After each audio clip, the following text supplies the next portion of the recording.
Si vous touchez à ce barrette, vous êtes définitivement exclu de l'équipe. C'était ce qu'avait dit le commandant Eden Grieve.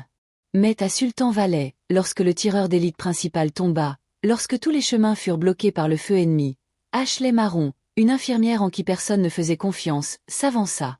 Sa main reposa sur la crosse du fusil.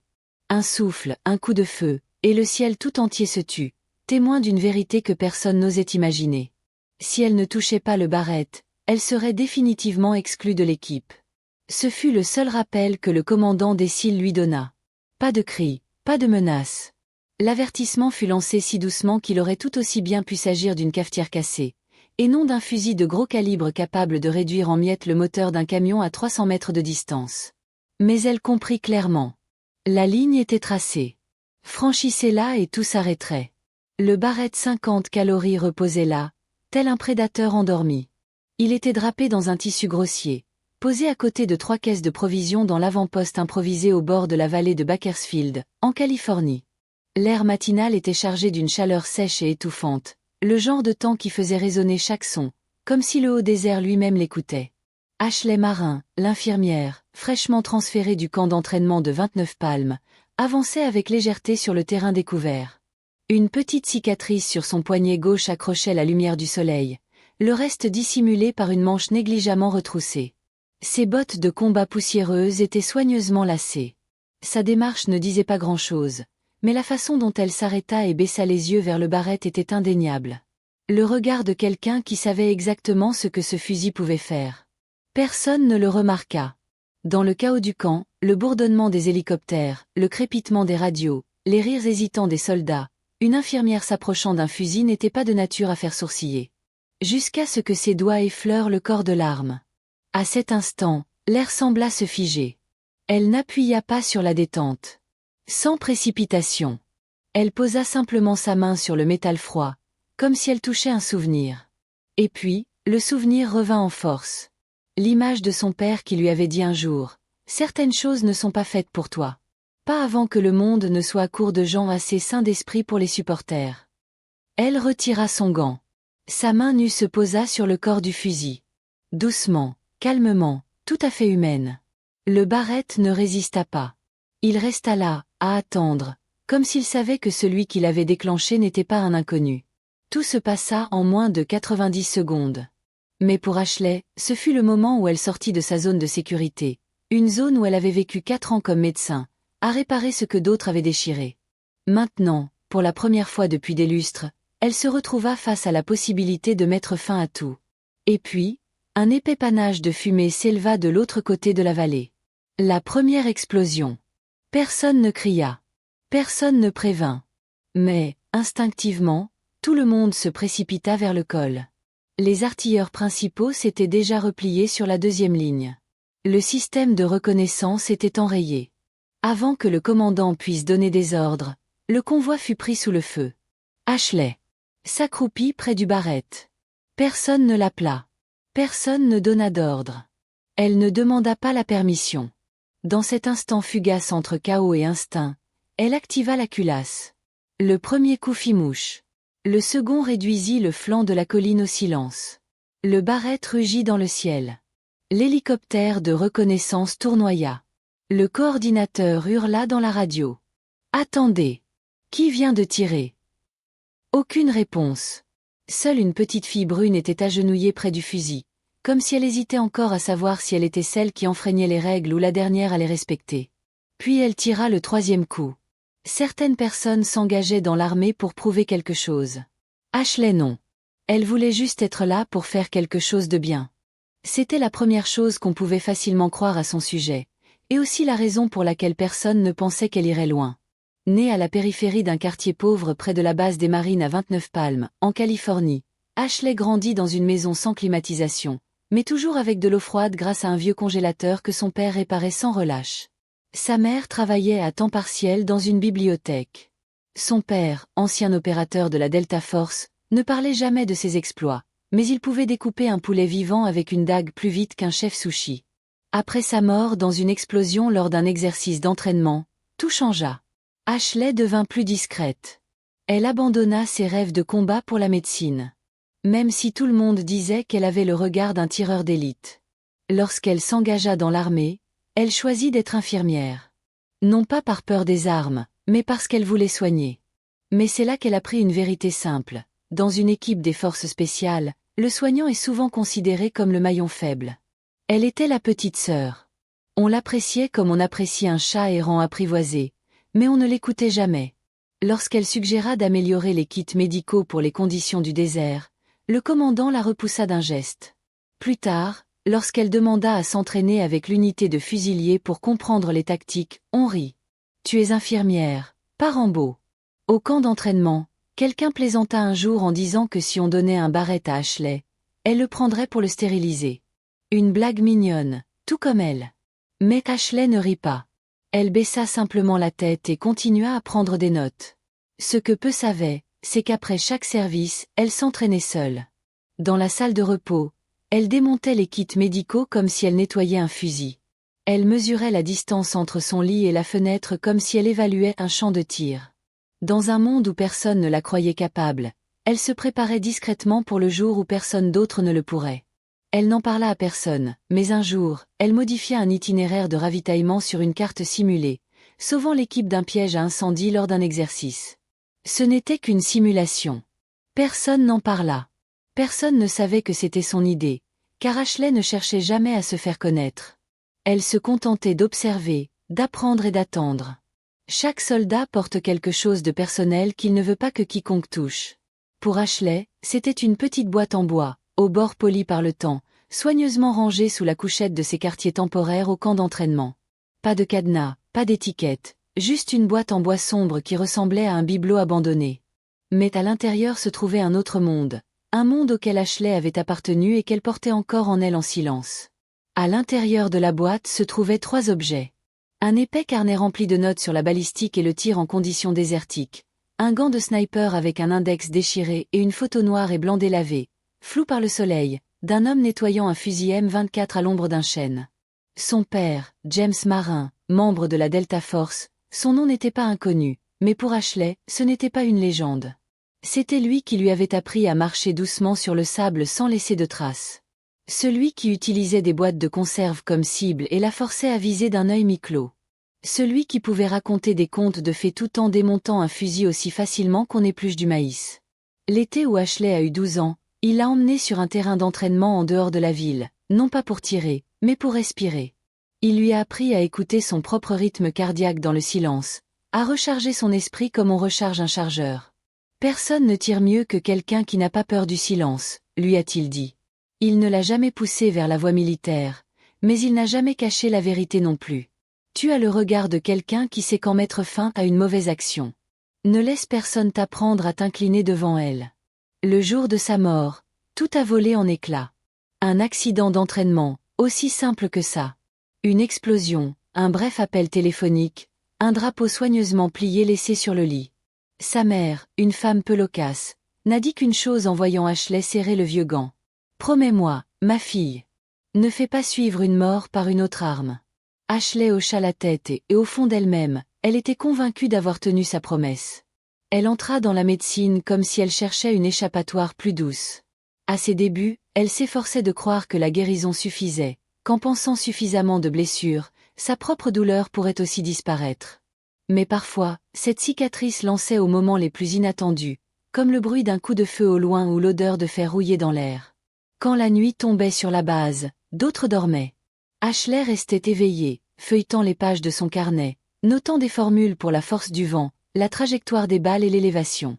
Non pas parce qu'elle comptait les utiliser, mais parce qu'elle ne pouvait pas oublier. Un jour, alors qu'elle rangeait les réserves médicales, elle trouva une vieille lunette abandonnée.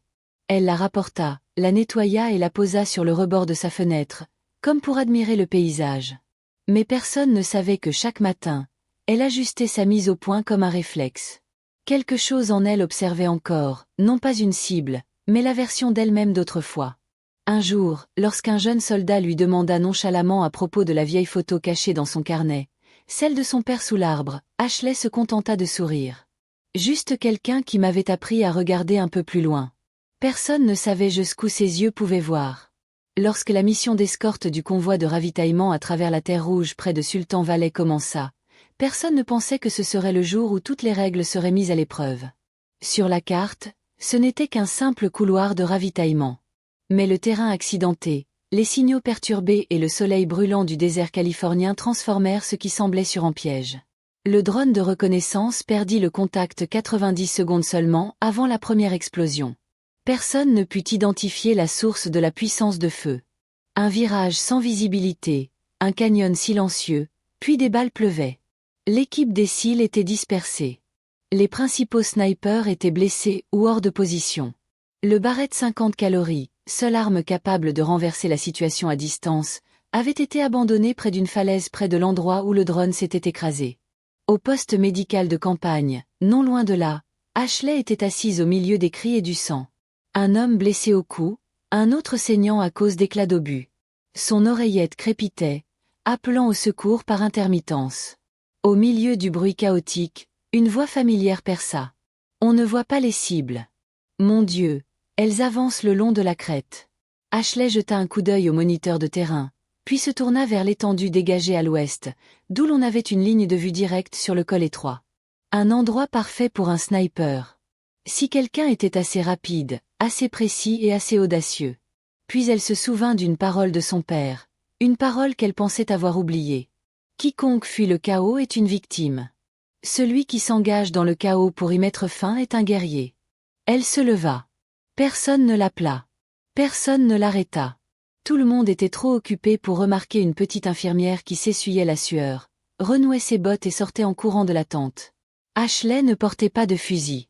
Elle portait sa trousse médicale par habitude, mais cette fois, elle glissa la vieille lunette et le gant déchiré dans une poche latérale. C'était la seule chose qui lui semblait juste dans une situation où plus rien n'avait de sens. Le terrain était accidenté, le sable lui brûlait les mains, et les rochers acérés semblaient défier chacun de ses pas, comme si la vallée elle-même la mettait à l'épreuve. Mais Ashley ne s'arrêta pas. Elle rampa sur le flanc de la montagne où le soleil brouillait tout comme une lunette mal alignée. Lorsqu'elle aperçut enfin le Barrett gisant au milieu de la terre sèche et des douilles vides, son rythme cardiaque ralentit. Le fusil était couvert de poussière. Sans propriétaire, mais pas sans âme. Ashley enfila le gant. Un petit geste, mais pour elle, c'était comme renouer un fil invisible, coupé depuis longtemps. Elle s'agenouilla et posa la lunette sur un support en bois improvisé, installé à la hâte. Elle l'ajusta d'instinct. Chaque mouvement était précis, comme si le temps ne s'était pas écoulé depuis sa dernière tentative. La vue était dégagée. Distance, 823 m. Le vent soufflait vers la gauche de 3 degrés. Ashley ajusta l'élévation. Respirant lentement, elle aperçut les cibles. 3 silhouettes armées se préparant à lancer des grenades sur l'arrière-garde. Elle retint doucement son souffle. Ni effort, ni tremblement. La première balle quitta le canon. Un son sec et net. Rien de dramatique.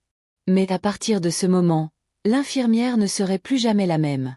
Cher public, prenez un verre d'eau, prenez un moment pour vous détendre et continuez d'écouter l'histoire. Les rebondissements sont encore à venir. Et n'hésitez pas à laisser un commentaire ci-dessous pour me dire d'où vous regardez et à quelle heure il est. C'est toujours un plaisir de voir qui nous rejoint du monde entier. N'hésitez pas à laisser un commentaire si vous trouvez cette histoire captivante afin que nous puissions continuer à vous en raconter d'autres. Elle gisait allongée derrière le Barrett 50 calories, comme si elle lui appartenait depuis longtemps, bien avant que la vie ne l'oblige à s'éloigner. Son regard était rivé sur la lunette. Tout devant elle, les cris, les coups de feu, les hurlements des blessés, se dissipaient. Seul son souffle lui restait.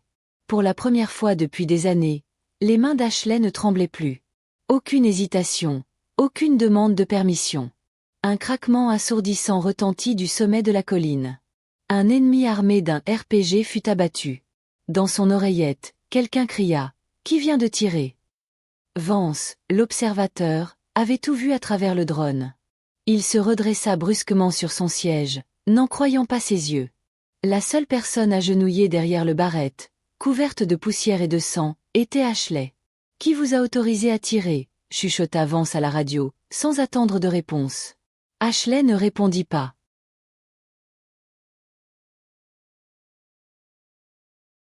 Elle ajusta simplement sa vue et appuya à nouveau sur la gâchette. Deuxième tir, deuxième cible. Le vent n'était pas un problème. La portée non plus. Seule la vie de ses coéquipiers comptait, et ses yeux, qui avaient appris à mesurer un pouls avec ses doigts, lisaient désormais les mouvements de la mort. L'équipe Seal en contrebas lança sa contre-attaque. Grâce à ses tirs précis, ils reprirent le contrôle du champ de bataille.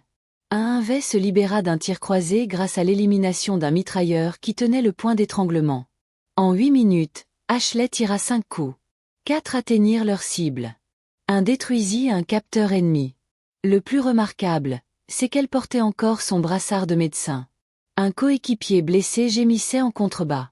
Entre les tirs, Ashley sauta à terre, pansa la blessure, administra des fluides, installa un bouclier sanguin et retourna à sa position de fusil. Comme une rafale de vent, ses mouvements furent impeccables. La main qui tenait une aiguille et celle qui tenait la détente n'ont jamais cessé de sauver des vies. Un tireur d'élite chevronné raconta plus tard. Je pensais que les gens comme elle n'avaient pas leur place. La ligne de front. Ce jour-là, j'ai compris à quel point j'avais tort. Grieve, observant depuis le poste de commandement, suivait chaque mouvement. Il ne lui ordonna pas de s'arrêter. Il ne pouvait pas, car s'il le faisait, il devrait grimper là-haut et prendre sa place. Et il le savait pertinemment. Il ne pouvait pas. Elle observait non seulement avec ses yeux, mais avec instinct. Chaque tir était un calcul de technique, de médecine et d'intuition du champ de bataille. Elle ne tirait pas pour gagner. Elle tirait pour sauver des vies. La bataille prit fin alors que le ciel baissait vers le crépuscule. La fumée des canons ne s'était pas encore dissipée, mais les équipes de ratissage confirmèrent qu'il n'y avait aucune victime supplémentaire dans le convoi. Un exploit presque impensable sur ce terrain. Un commandant s'exclama.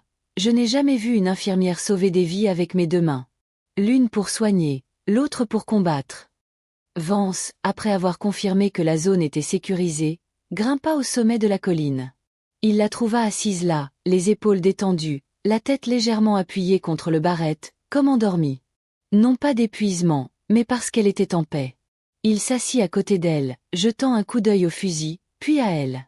Je croyais qu'on n'avait pas le droit d'y toucher. Ashley esquissa un léger sourire, sans le regarder.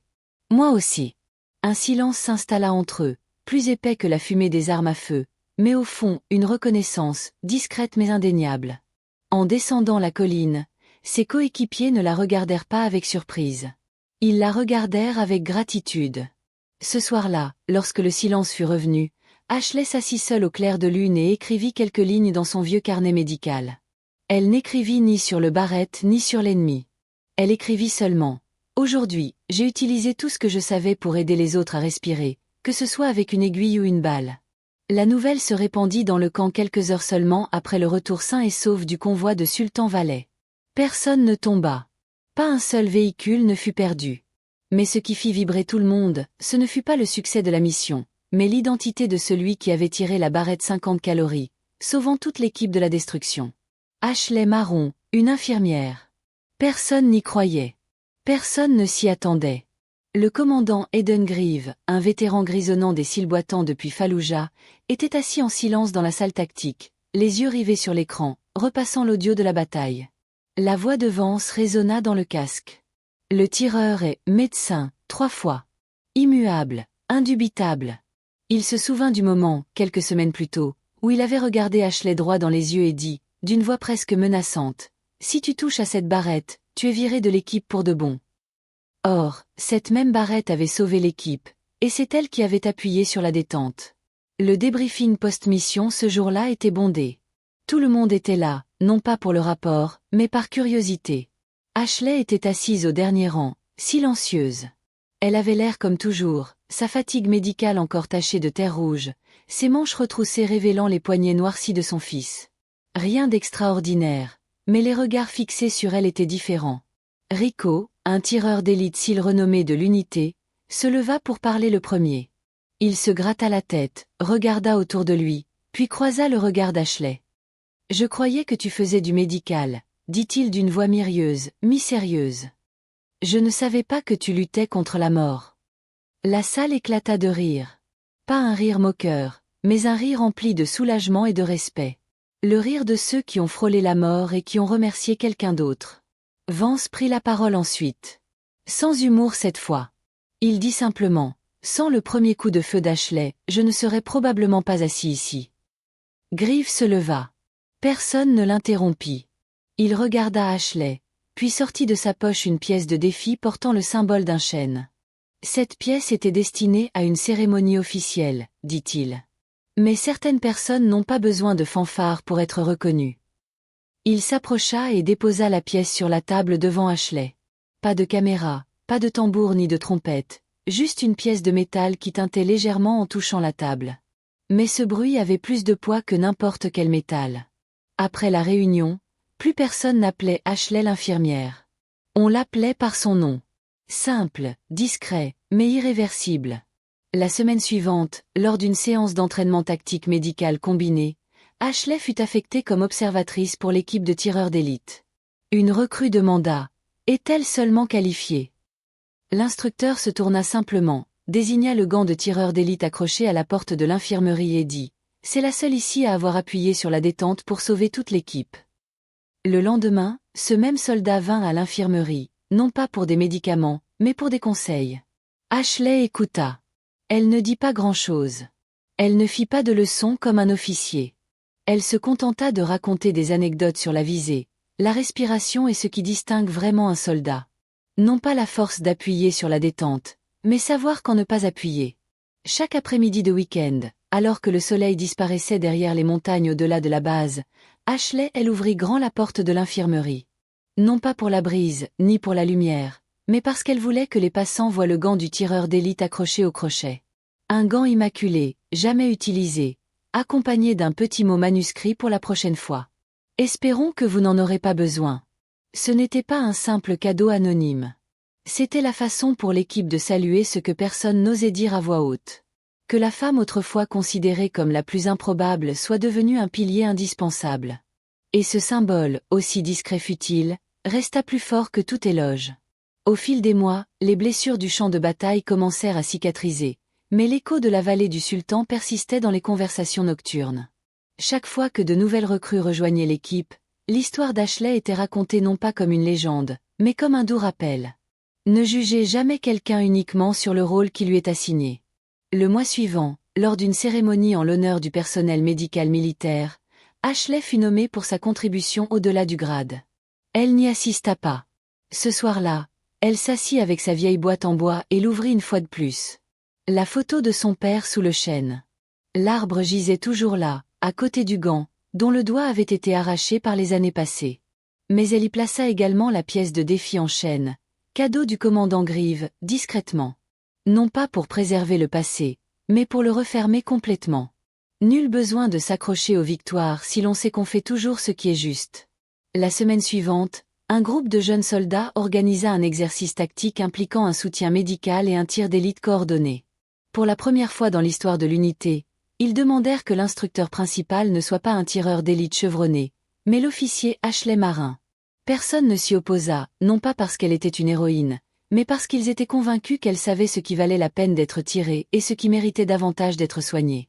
Lors d'un exercice, vers le crépuscule, lorsque le vent tourna brusquement, un jeune soldat hésita, incapable de s'adapter à temps. Ashley s'avança sans rien dire. Elle s'agenouilla à côté de lui, corrigea doucement sa posture, ajusta le canon du fusil d'un geste léger et lui sourit d'un sourire suffisamment chaleureux pour apaiser la tension, mais suffisamment vif pour maintenir la concentration. La balle quitta le canon. La cible fut touchée en plein centre. Le soldat se tourna pour la remercier. Elle hocha simplement la tête, puis dit doucement, presque pour elle-même. Le vent n'est jamais le problème.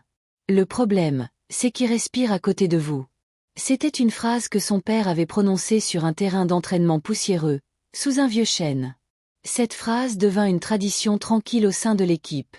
Ce soir-là, dans ses modestes quartiers, Ashley sortit son vieux carnet de balistique et le feuilleta jusqu'à la dernière page.